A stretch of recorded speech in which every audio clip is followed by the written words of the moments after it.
हम जो भी पुरुषार्थ करते हैं, जो भी कार्य करते हैं, बुद्धदेव जी ने इसलिए धर्म कर्म पुरुषार्थ की परिभाषा में बताई है कि हम मानव जीवन लेकर आए हैं, बिना पुरुषार्थ के हमारा आपका बेड़ा पार नहीं होगा। आप देखिए हमारे गुरुवर को इस अवस्था में भी जब तो यज्ञ शेष हैं, उनके पास सुख उपभोग के तमाम साधन हैं, लेकिन आज भी नित्य प्रति गुरुवर की दिनचर्या जो रात में 2:30-3 बजे से प्रारंभ होती है, वह 11 बजे के पहले समाप्त नहीं होती। हमें हर पल अपना आंकलन करते हुए अपने पुरुषार्थ को महत्व देना चाहिए। आज सुंदर सिंह जी का देह शरीर हमारे आपके बीच में नहीं है। वह शरीर उन पीड़ाओं से भी मुक्त हो गया जिसने परिश्रम में पीड़ाएं सही होंगी। लेकिन आप लोग आंकलन करिए कि जब कोई साधक अपने पुरुषार्थ से अपने आत्मा में अंकित सुपर कंप्यूटर के ऊपर संस्कारों की कड़ियां अर्जित कर लेता है, तो उसके बाद उसको इस देह शरीर की आवश्यकता नहीं पड़ती, क्योंकि आगामी जीवन में या आगे जो भी उनकी मुक्ति का पथ होगा, वह संस्कारों की कड़ी उनके साथ जाएगी। उन संस्कारों की कड़ी को लेकर वो नवीन जीवन लेंगे या माता भगवती के चरणों में स्थान प्राप्त करेंगे। ये उन्होंने कमा लिया और वह पंच तत्व से बना शरीर पंच तत्वों में मिल गया। हम आप सभी इस सार को जानते हैं, गुरुवर के चिंतन के मर्म को जानते हैं, लेकिन हमें और आप को सिरोधार्य करके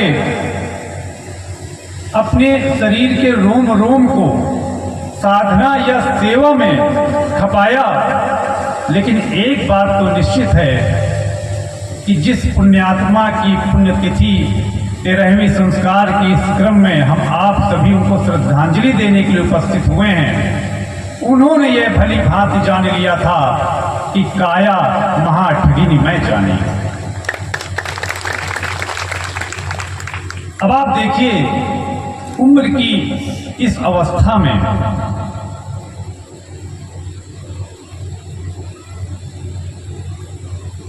सेवा को इतना महत्व देना, साधना को इतना महत्व देना, और आप में से प्रायः उन लोगों ने उनके उस स्वरूप को देखा है कि चाहे वो किसी शिविर में अपनी सेवा देने जाएं, और खासकर जब वो आश्रम में अपनी सेवाएं देते थे, तो पसीने की धार चल रही है। इतना प्रखर सूर्य है, उसकी परवाह किए बिना अपने वक्ष स्थल पर बिना कोई कपड़ा डाले कई कई घंटे वो सेवारत रहते थे, रात दिन सेवारत रहते थे कि केवल एक धुन कि मुझे अपनी काया का उपयोग करना है।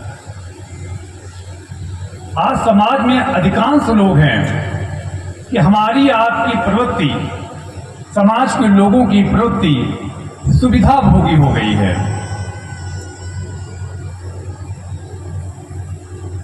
हर व्यक्ति उतना ही काम करना चाहता है जितना काम करने से उसका और उसके परिवार का जीविकोपार्जन होता रहे, उसके उदर की पूर्ति होती रहे। अन्यथा उससे बढ़कर कोई पुरुषार्थ नहीं करना चाहता, कोई परिश्रम नहीं करना चाहता। यदि छात्र है तो पढ़ने में परिश्रम नहीं करना चाहता, किसान है तो खेती में परिश्रम पूरे मनोयोग से नहीं करना चाहता, व्यापारी है तो वो अपने पूरे मनोयोग से नहीं करना चाहता, और जिनके पास धन धान्य भरे हुए हैं उन्हें लगता है कि हमारी कुछ पुस्तकों तक कमाने की और ज्यादा परिश्रम करने की आवश्यकता नहीं है, तो उन्होंने तो सोच बैठे हैं कि हमारे शरीर से पसीने की एक भी बूंद नहीं निकलनी चाहिए। पहले पंखे से काम चल जाता था, फिर कूलर से काम चलने लगा, अब और ज्यादा सामर्थ्य है तो घर में एसी चाहिए, उसमें हम आप पड़े रहेंगे। इस काया को ठगने से बचाने के लिए ही गुरुदेव जी ने वह चिंतन दिया। और आज आप देखिए कि गुरुदेव जी उनको वर्षों से मना करते रहे कि आपकी अवस्था है, आप सिर्फ निर्देशन दीजिए अपने भाइयों को, कार्यकर्ताओं को, काम करेंगे आप बैठ के पेड़ की छाया में देखिए, आंकलन कीजिए। लेकिन नहीं, वो रात दिन परिश्रम करते रहे और पुनः परिश्रम के उद्देश्य से सिद्धाश्रम धाम पहुंचे थे कि नवरात्रि के 9 दिन भी गुजारेंगे और वहां पर हम अपनी सेवा का अवसर उठाएंगे। हमें अपने जीवन के हर क्षेत्र में हम जो भी पुरुषार्थ करते हैं, जो भी कार्य करते हैं, गुरुदेव जी ने इसीलिए धर्म कर्म पुरुषार्थ की परिभाषा हमें बताई है कि हम मानव जीवन लेकर आए हैं, बिना पुरुषार्थ के हमारा आपका बेड़ा पार नहीं होगा। आप देखिए हमारे गुरुवर को इस अवस्था में भी जब 100 यज्ञ शेष हैं, उनके पास सुख उपभोग के तमाम साधन हैं, लेकिन आज भी नित्य प्रति गुरुवर की दिनचर्या जो रात में 2:30-3 बजे से प्रारंभ होती है, वह 11 बजे के पहले समाप्त नहीं होती। हमें हर पल अपना आंकलन करते हुए अपने पुरुषार्थ को महत्व देना चाहिए। आज सुंदर की परिभाषा बदल गई है कि अब वह घर सौभाग्यशाली कि जिस घर में जितने लोग हैं, 1-2 लोग भी ऐसे हों जो बीमार ना हो, जिनकी दवा ना चलती हो। कोई कोलेस्ट्रॉल की दवा खा रहा है, कोई ब्लड प्रेशर की दवा खा रहा है, कोई डायबिटीज की दवा खा रहा है, कोई आर्थराइटिस की दवा खा रहा है, कोई माइग्रेन की दवा खा रहा है, कोई डाइजेशन की दवा खा रहा है। और शारीरिक व्याधियों के परिणाम स्वरूप जो हमारी मानसिक विकृति होती है, जो हमारे कार्य करने की क्षमता घटती है, वही तो हमारा पुरुषार्थ रोकती है। आज हम शुद्ध भोगी क्यों हो गए? क्योंकि शरीर में उस कार्य करने की क्षमता का क्षय हो गया। शरीर अलाउ ही नहीं करता है कि हम इस तरह की धूप में बैठ सके। आजकल के बच्चे तो परिश्रम ही नहीं करते।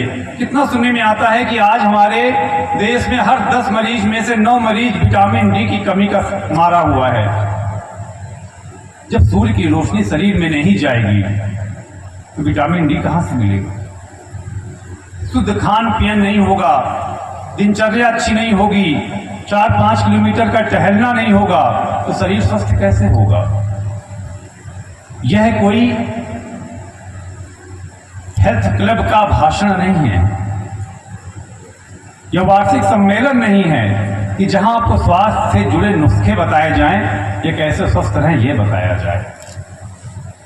लेकिन उद्देश्य यही बताने का है, जिस धर्म कर्म पुरुषार्थ के लिए हम आप बने हैं, उसके लिए हमारा आपका स्वस्थ रहना कितना जरूरी है, मानसिक शारीरिक रूप से चैतन्य कितना रहना जरूरी है। मन की चैतन्यता के लिए गुरुवर ने क्या दिया अपने साधक शिष्यों को? मां ओम का दिव्य उच्चारण,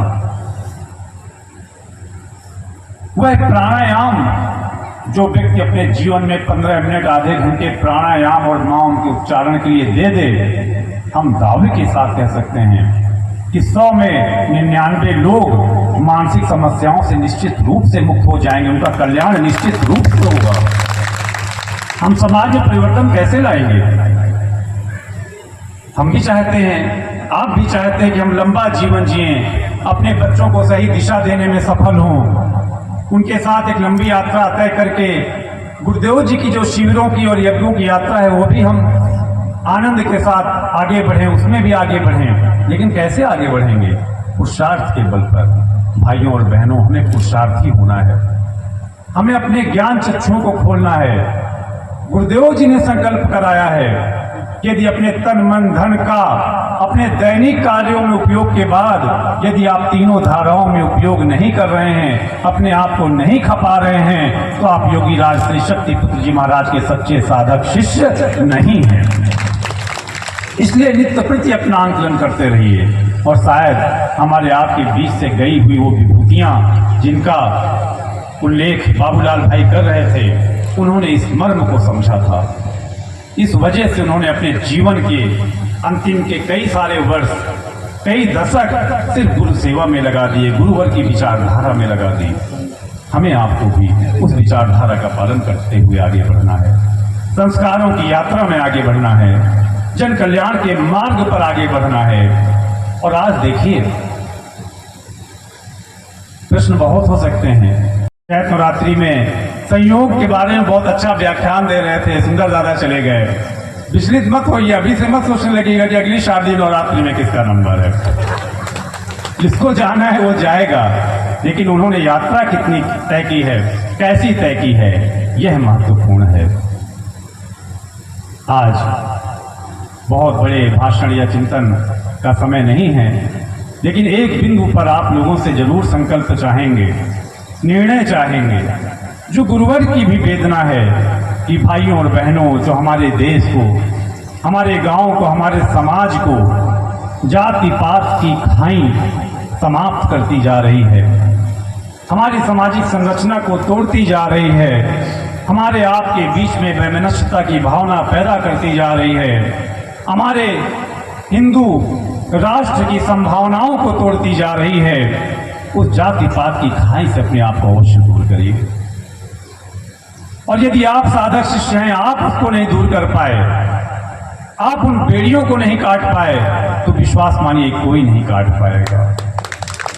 गुरुवर ने चिंतन दिया कि किस जाति की बात करते हो, किस जात में जन्म लेने की बात करते हो, जब तुम्हें ये नहीं पता कि अगला जन्म तुम्हारा किस जाति में होगा, किस परिवार में होगा। हो सकता है आज तुम उच्च जाति के अपने आप को मानते हो, लेकिन क्या तुम यह गारंटी ले सकते हो? या जातिगत संगठन वाले तुम्हारे अध्यक्ष, बड़े बड़े पदाधिकारी गारंटी ले सकते हैं कि आपका जन्म अगली बार उसी जाति में होगा? जब यह संभव नहीं है, तो उस जात के भाई को पाटने की कोशिश करिए। हर भाई बंधु को अपने गले से लगाना प्रारंभ कीजिए। गांव के उन्हीं लोगों को तो आपकी सबसे ज्यादा जरूरत है, जिनको दशकों तक सताया गया, जिनको परेशान किया गया, जिनका शोषण किया गया। छोटी बड़ी मझोली कोई जाति नहीं होती, कभी आवश्यकता रही होगी तो वो एक परंपरा बना दी गई, लेकिन जन्म से कोई किसी जाति का हमारी बनाई परंपरा से हुआ है, ऋषियों मुनियों के द्वारा बनाई गई परंपरा से नहीं हुआ। उन्होंने तो कर्म के आधार पर जातियां बांटी थी, वो तो कार्य सौंपे गए थे, हमने उसको जातियों में बदल दिया।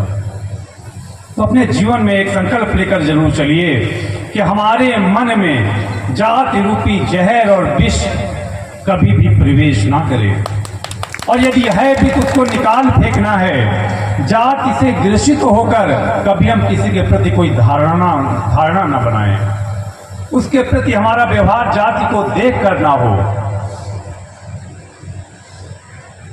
हमारे जीवन में पारदर्शिता की कमी केवल इस वजह से ना हो जाए कि वह उस जाति का है, हम इस जाति के हैं। यह बहुत बड़ा लक्ष्य है जिसको हमें आपको पूरा करना है। युग परिवर्तन बहुत बड़े लक्ष्यों को जोड़कर बनाया जा रहा है, जिसमें नशा मुक्त समाज की स्थापना भी है, घर घर माँ की ज्योति भी जलाना है, लोगों को साधक भी बनाना है, जाति के जहर से भी लोगों को मुक्त करना है। और जब हम इतना कर जाएंगे तो आपको जोड़ने की जरूरत नहीं पड़ेगी, अपने आप कारवां बनेगा, अपने आप परिवर्तन आएगा।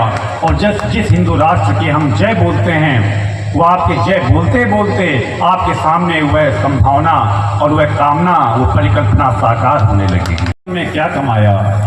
गांव के लोग भी पूछ सकते हैं कि उन्होंने अपने जीवन में क्या कमाया। भाइयों और बहनों, भौतिक जीवन की जो उनकी संपत्ति रही होगी, पारिवारिक जीवन की जो उनकी संपत्ति रही होगी, तो सुंदर दादा ने अपने जीवन में कमाकर भौतिक, पारिवारिक, सांसारिक संपत्ति संभवतः 19-20 की होगी, कम की होगी या थोड़ी वृद्धि कर ली होगी, लेकिन भाइयों और बहनों, सबसे बड़ी पूंजी उन्होंने वह कमाई है कि आज उनके त्रयोदशी संस्कार में हजारों नशा मुक्त साधक भाई बहन यहाँ पहुंचे। यह जो उन्होंने कमाया, यह उनकी आत्मा को आनंद देगा, यह उनके परिवार के सम्मान को बढ़ाएगा। इसके लिए उन्होंने यात्रा तय की। हमें भी उस यात्रा को आगे बढ़ाना है, जन कल्याण के पथ पर बढ़ना है, लेकिन भय मुक्त होकर कार्य करना है, आनंद के साथ कार्य करना है। किसी को यह सोचने की जरूरत नहीं है कि मैं कितने वर्ष जीऊंगा, मेरी मृत्यु कब होगी, मुझे हार्ट अटैक तो नहीं हो जाएगा, मुझे बड़ी बीमारी तो नहीं ग्रसित कर लेगी। भाइयों और बहनों, जो बीमारी होनी है यदि हम अपना ध्यान नहीं रखेंगे, कर्म संस्कार हमारे योग में होगा तो होगी, मृत्यु भी हमारी होगी, लेकिन जीवन और मृत्यु के उस क्षणों में, उन वर्षों में हमने जो कमाया है वही हमारी संपत्ति है। और भय मुक्त होने के लिए इसलिए भी मन में विचार आ गया कि थोड़ा सा आप लोगों को आनंद भी आ जाए। हमारे बाबूलाल भाई थोड़ा सा डरा भी रहे थे। इस शारदीय नवरात्रि में हमारे भुजीलाल भैया हमको हमारे आपके बीच में नहीं है। वह शरीर उन पीड़ाओं से भी मुक्त हो गया जिसने परिश्रम में पीड़ाएं सही होंगी। लेकिन आप लोग आंकलन करिए कि जब कोई साधक अपने पुरुषार्थ से अपने आत्मा में अंकित सुपर कंप्यूटर के ऊपर संस्कारों की कड़ियां अर्जित कर लेता है तो उसके बाद उसको इस देह शरीर की आवश्यकता नहीं पड़ती, क्योंकि आगामी जीवन में या आगे जो भी उनकी मुक्ति का पथ होगा वह संस्कारों की कड़ी उनके साथ जाएगी। उस संस्कारों की कड़ी को लेकर वो नवीन जीवन लेंगे या माता भगवती के चरणों में स्थान प्राप्त करेंगे। यह उन्होंने कमा लिया और वह पंच तत्व से बना शरीर पंच तत्व में मिल गया। हम आप सभी इस सार को जानते हैं, गुरुवर के चिंतन के मर्म को जानते हैं, लेकिन हमें और आपको इस समाज में परिवर्तन लाने के लिए, इस देश को नशा मुक्त बनाने के लिए, अपने बच्चकारों को अनुशासन मर्यादा का पाठ पढ़ाने के लिए अभी और सक्रियता लाने की जरूरत है, और पुरुषार्थ करने की जरूरत है, और मेहनत करने की जरूरत है, अपने आप को खपाने की जरूरत है, अपने आप को तपाने की जरूरत है। आज इतनी नाना प्रकार की बीमारियां क्यों हो रही हैं? पहले कहते थे कि शायद घर, ऐसा कोई घर नहीं मिलेगा जिसमें कोई एक न एक बीमार ना हो, कोई ना कोई एक बीमार अवश्य होगा। आप लोग कहते हैं, आपस में सुनते हैं। दादा ने, आप जितने लोग आए हैं उनके रिश्तेदार नहीं थे, उनके परिवार वाले नहीं थे, लेकिन एक विचारधारा पर वो चलते रहे, उत्कृष्ट साधक की उनको पदवी मिली और आज हजारों भाई बहन अपने आप उमड़ पड़े कि नहीं, हमारे भाई थे, हम उनके कार्यक्रम में जाएंगे। आप में से कितने लोग अपने कार्य को छोड़कर आए होंगे, अपनी जिम्मेदारियों को छोड़कर आए होंगे, लेकिन आए। बस इसी तरह हमारे लक्ष्य पूरे होते हैं यदि हम एक सुर में एक राह पकड़कर चलते हैं। और फिर आपके हमारे सामने तो सबसे सौभाग्य की बात यह है कि योगी राज श्री शक्ति जी महाराज पल प्रतिपल हमको निर्देशन दे रहे हैं। जहां भी हम भटकते हैं, जहां भी हमारे कदम रुकते हैं, वह तुरंत हमको सहारा देकर हमें सच्चाई का, सत्य राह का मार्ग बता देते हैं और फिर हमारे कदम आगे बढ़ जाते हैं। इसलिए इस संकल्प को भी अपने जीवन में धारण करते रहें। आज शक्ति चेतना जन जागरण आत्मोत्थान शिविर के लिए भी केंद्रीय कार्यालय आप सभी का आह्वान करता है कि इस गांव से अधिक लोग उस सिद्धाश्रम में आयोजित होने वाले सितंबर अक्टूबर के शिविर में भी जरूर उपस्थित हों। उससे सुंदर दादा को बड़ा आनंद प्राप्त होगा कि देखो, जो मैंने लौ जलाई थी मेरे गांव में घर घर में जल रही है, घर घर में माँ की साधना हो रही है, घर घर उस सिद्धाश्रम धाम के दर्शन के लिए पहुंच रहा है। तो यह प्रयास आप लोगों को अवश्य करना है। आज आप जीवन से जो कुछ सीख सकते हैं, अच्छी चीजें वो भी सीखिए। और जिस पुरुषार्थ की बात से मैंने अभी अपनी बातों की शुरुआत की थी, उस पुरुषार्थ को अपने जीवन का अंग बनाना है।